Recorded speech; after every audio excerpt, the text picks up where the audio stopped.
Welcome back to Spotlight. I'm Mejuenka, and I'm here with Dr. Joel Stevens, a local brother who's done well and continues over many, many years to contribute to the Virgin Islands. He's here back and forth all the time between Washington and Tortola, and is making significant contribution to development in health and education. It's good to see you, my brother. Yes. Good to be here. Welcome to Spotlight. Yes, it's always good to have Virgin Islanders who've taken the responsibility of the territory to heart.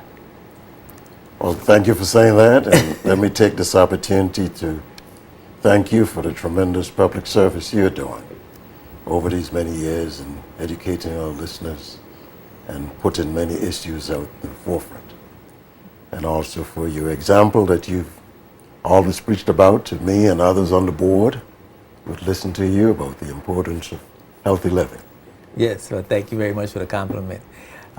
This month is Kidney Month, National Kidney Month, and there's a support group at People's Hospital, and they have been, as you know, People's Hospital has been providing services for clients with end-stage renal disease for the last 14 years. And they want to celebrate March as National Kidney Month. And this year they're planning to bring awareness through the theme, Protect Your Kidneys and Save Your Heart, focusing on the kidney-heart connection. And they have a number of activities that they are going to be having this next month. And of course, they're going to have a 5-kilometer walk. That's called the Benicia Foy Walk. And that's going to be $20 a person. It's going to start at, if you could make a contribution, $20, because they need money to help with these activities. It's going to start from the New Life Baptist Church to Noah Lloyd Park, March the 15th at 5 p.m. in the afternoon. It's going to be a nice afternoon walk, nice school walk. Then they're going to have a kidney-friendly flavor dinner at a local restaurant. That you'll get more information on that. Television appearances. They're going to be dubbed the Dialysis Experience, featuring dialysis patients. And they're going to have some radio spots, 2 to 3 minute radio spots on the truth about dialysis. And they need donations, so we want everybody to contribute. The activities require money to get going. So make your checks payable to the British Virgin Islands Health Services Authority. And if you have any questions, don't hesitate to contact Sister Marian Turnbull. She's a social worker at the hospital, and her email address is mturnbull@bvihsa.fg. And of course, her phone numbers are 852-7588, 852-7588, 7586, 7587, or 541-1605. So you can call, for the long and short of it, you can call People's Hospital 852-7500, and you can get connected to those numbers if you want to make a contribution. But there's going to be some activities going on, and I'm sure we're going to be hearing more about that in the days ahead, so that we could celebrate March as National Kidney Month. Now, Dr. Stevens, you're a vascular access surgeon, and if I didn't talk to you today, I would have never known that. So just tell us a little bit about that. About what that is. Yeah. And I'm going to answer that, but let me just take a minute to say I commend the great work Mrs. Turnbull is doing, and with her colleagues, in making the kidney failure well known, not just to patients and their immediate family, but to our public at large. And also Berenicia Foy, who you mentioned, wonderful and inspirational patient who was my honor to have been involved in her care. And she was such an inspiration. And it's great that something like this can be still used in the memory. But in regards to what I do,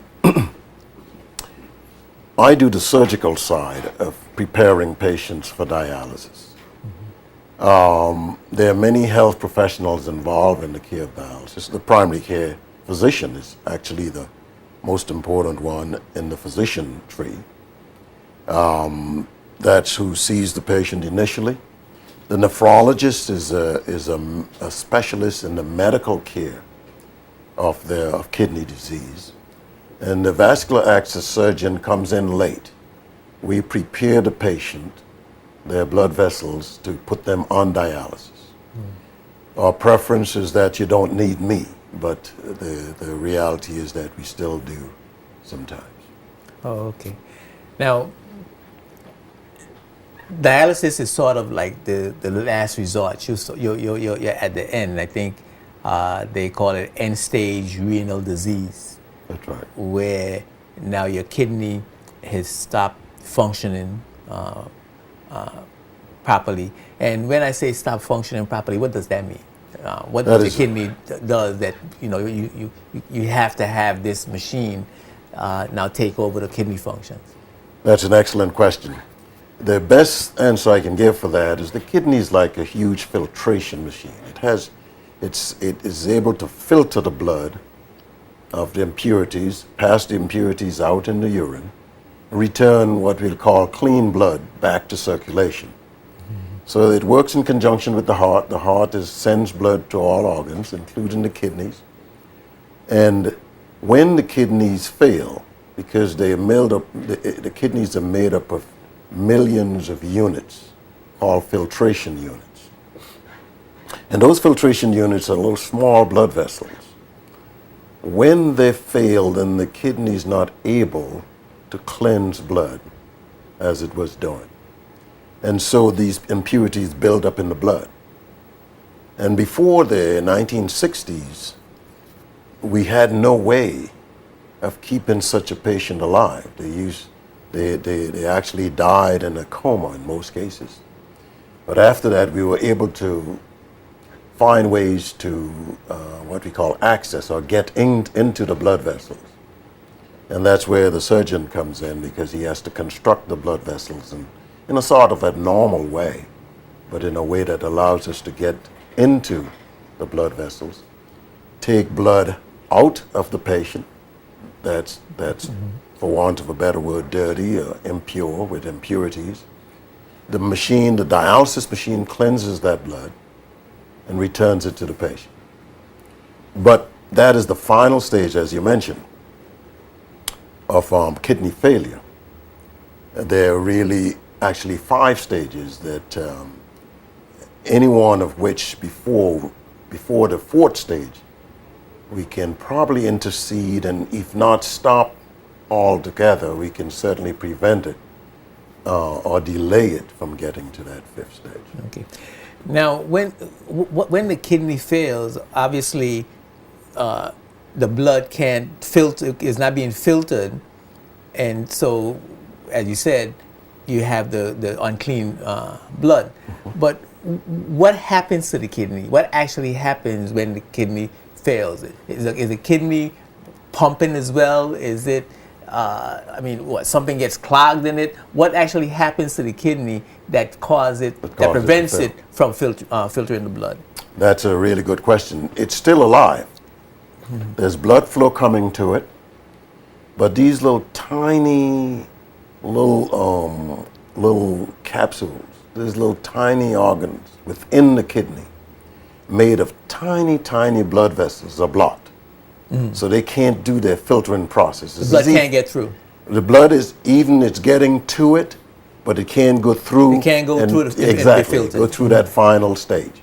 So it's getting down to it, it's coming into the kidney, but because these tiny vessels are blocked, it can't get to that level where it can filter. So what is happening? The blood is backing up into the veins, into the arteries, or is going someplace else? What's happening to the blood that can't get through the kidneys? It is going through those little tiny vessels and coming back out to tiny veins, but because they're blocked, it can't get to those final little ones that do the It's actual filtering. not actually going through the It's filter. going through that organ, but it is not be able to filter because that's a functional thing. It's not just a flow. And it's not being purified. It's not being purified. And when it's not being purified, what happens? What happens to the body? Well, that's when the poisons build up in the body. And in many cases, there are not any symptoms that people feel sometimes. If there's something known as potassium, for instance, if that builds up to a certain level, then the heart can stop and the person can die suddenly. In other cases, the poisons build up, what we call the blood urea nitrogen. That can build up to a certain level where the person may go into a coma. This is happening if they haven't seen their doctor, they haven't gotten any blood results to see this. Because most times we have to diagnose it by blood results, not so much symptoms. Symptoms are extremely late. And the symptoms I just described are extremely late. So we prefer to, that's why we emphasize regular visits to your primary care doctor, who will be following your blood chemistry from time to time, seeing the abnormalities early, or checking your urine. It's because before it reaches that stage that we just described, where it can't purify, it has gone through 3 or 4 stages where it's purifying but less and less each time. So how does that impact the heart now? The heart that's pumping the blood, that's supposed to go through this filter. Yes. It's not going through the filter properly. It's not being filtered properly. How does that affect the heart? Well, the heart is affected by the same, in many cases, the same things that's causing the kidney to fail, which is uncontrolled blood pressure. Or in the case of diabetes, which is a disease that narrows small blood vessels. So that is really impacting both organs. The fact that the patient has kidney failure doesn't necessarily make the blood back up anymore in the heart. Okay. Because even the kidney can't do its job functionally, but blood is still flowing through it. So it's not actually backing up and causing, but the same factors that causes kidney failure a lot of times are causing heart failure, which is hypertension, diabetes. So the poisons and clogging of the arteries because of the poisons is what's impacting the heart. Well, the heart is impacted by high blood pressure, which has been the cause of kidney. The poisons per se can impact the heart, such as high potassium can alter the rhythm of the heart. But the other poisons don't really impact the heart that much. But when they you're may talking- impact the brain, for instance. But when you're talking about blood pressure, are you talking about the fact that the veins are getting smaller? Well, not the veins are getting smaller, but the space through which the blood flows is becoming smaller. But that's right, because that can actually cause it. Sometimes hypertension is the cause of it, but it can also, when it reaches that stage itself, cause hypertension. Yes. Yes. Okay. Which can then impact the heart. Impact the heart, right? And it creates a resistance for the heart to pump. That's exactly right. To pump the blood. That's exactly right. Now, what do we do to ourselves that caused this horrific experience to take place in our bodies? Well, in most populations, and certainly in us here in the Caribbean, the African American population in the United States, the predominant causes are diabetes and hypertension, which are uncontrolled hypertension. If one has hypertension, finds it early, gets it controlled, it usually doesn't cause kidney failure. Diabetes, well controlled, may cause it, but usually is delayed. But those are both diseases that can be prevented by diet and exercise, because most times it's not the so-called juvenile diabetes, that's not as common a cause as is the so-called adult onset diabetes, which is usually caused by poor diet, poor exercise.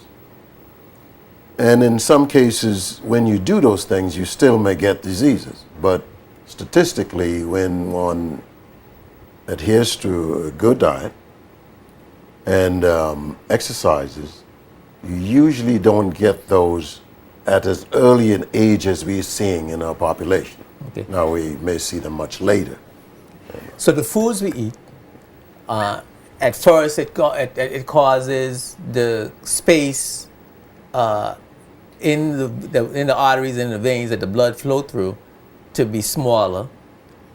Certain foods we do Certain- contribute to that. Yes. Contribute to that, and those are the fatty foods. What are those foods, and Well- what actually happens in the veins with these foods that we eat? It's more in the small arteries. As you know, arteries are blood vessels that lead from the heart, and then veins are small vessels that lead blood back to the heart. And it's a complex thing that not only diet, but of course genetics are involved in that, and how we handle certain things. So diet plays an immense role, exercise plays an immense role, but so does genetics. But the certain byproducts of high fatty foods, high glucose foods, glucose contents, and in some cases high amounts of protein may contribute to the thickening of the walls of these vessels that end up making the lumen of the vessels narrow. The space. The space. The space now. To which the blood would normally flow. Okay. We're going to take a break for a word from our sponsors. When we come back, we're going to continue discussion about the diabetes, the relationship to the heart. We're going to talk about the expense related, the cost related to the dialysis treatments and so on. Right after these words from our sponsors. Keep it locked right here to Spotlight. We'll be right back. Spotlight is brought to you by Tortola Concrete Limited, Clarence Thomas Limited, and H. Lavity Stout Community College. Welcome back to Spotlight. I'm here with Dr. Joel Stevens. We're talking about kidney failure, dialysis treatment. This next month is National Kidney Month, and we want to make you aware of what we need to do to maintain good, healthy kidneys and a healthy body. Dr. Stevens, we left off talking about what happens when we eat these bad foods, and of course, we all know from the old people, an ounce of prevention is worth a pound of cure. Right. And I got a call, and someone watching wanted to know how do we prevent ourselves from getting this condition. Well, being aware of it, number one, and as we mentioned, in the most common causes, not 100%, there's some kinds of rare infections, there's some developments of what we call polycystic kidneys that you're born with, there's certain diseases that you really can cause kidney failure, but the vast majority is caused by uncontrolled blood pressure and diabetes, and both of those can be prevented or to a large extent controlled with proper diet and exercise. Those two things would go a long way. And proper diet can mean a lot of things to different people. There's some evidence to suggest that probably exercise and genetics even are higher. Genetics we can't do anything about. That's already made for us. The diet and exercise we can. In general, as a general rule, when you look at populations, vegetarians in general do better statistically than meat users. However, when you break it down to an individual, one can't necessarily conclude that eating meat is bad or being a vegetarian is necessarily good. But statistically, over populations, you increase your chances of not getting these diseases by being a vegetarian. But you can still have a good chance, even if it's begun. For instance, if you have high blood pressure, but you're taking your medications regularly, you're followed by your doctor to control it. Patients with high blood pressure, but in good control, seldom get kidney disease from that cause. Okay. Well-controlled diabetes also, if you have diabetes, but it's well controlled, your blood sugar is monitored, and your what's called hemoglobin A1C, which is a way of measuring the control of your diabetes. If that's all being followed, you usually do not come down with kidney disease from those. But you can't. While it's being controlled, you can't continue to eat those bad food. That bad food that caused That's the problem in the absolutely first place. correct. Yeah. Control means not just medication, Yes. but what you're inputting. Because I think we sometimes we think that once the doctor is giving you medication, that you could continue with your old lifestyle, you could continue with your past behavior. And I think we need to emphasize the fact that that is not the case. You That have is to change. absolutely correct. You have to make a lifestyle adjustment. You must make a lifestyle adjustment. And with kidney disease, just putting it specifically to kidney disease, as I mentioned, there's stage 1, which is just minimal damage of the kidney. Stage 2, which is moderate damage of the kidney, but still one can function, doesn't need dialysis. Even at that stage, if one changes lifestyle, you can see tremendously affect, if not prevent coming to dialysis, you can tremendously impact. I think the great thing we can do is finding patients early. If not total prevention, at least finding them in these early detection. stages where it has initiated, it has begun, but still people can live pretty, for all practical purposes, normal lives at those early stages level without reaching dialysis, or it could be significantly delayed. Yeah. No, I know you're on the Health Service Authority board, and so you got a sense of what dialysis treatments cost. Now, I think we had a figure last time I was there. We were there together of around close to $250,000 a month. I think it was for the treatment. Do you have any? Well, I know it's expensive. Yes. And it's expensive to the point where only a few, what we might call third world countries, undertake hemodialysis, which is cleansing of the blood. There's some other forms of dialysis which some other people use. But, so it's not it's quite an undertaking expensively. I don't know the exact figure. Some of that cost is because we are an end user of materials that we can't produce, and we're getting it at a costly premium. But even in countries where it's produced, like the United States, dialysis is a big cost. It's a huge cost.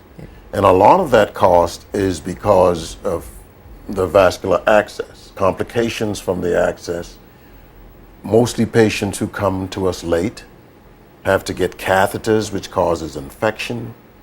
So it's not just the cost of dialysis machines, but it's the cost of hospitalizing patients because they came late and had to get catheters, as opposed to seeing us relatively early and getting some things that won't cause those complications. Speaking of relatively early, what are the signs of early kidney failure? Is there something that a hint you can get that tells you, listen, this is serious, I need to go get it checked out right away? Well, that's the thing about kidney. There are very few signs. So people can be very close to final failure and not have signs. So the best monitor is to regularly visit your doctor, some at least annual check of your blood chemistry.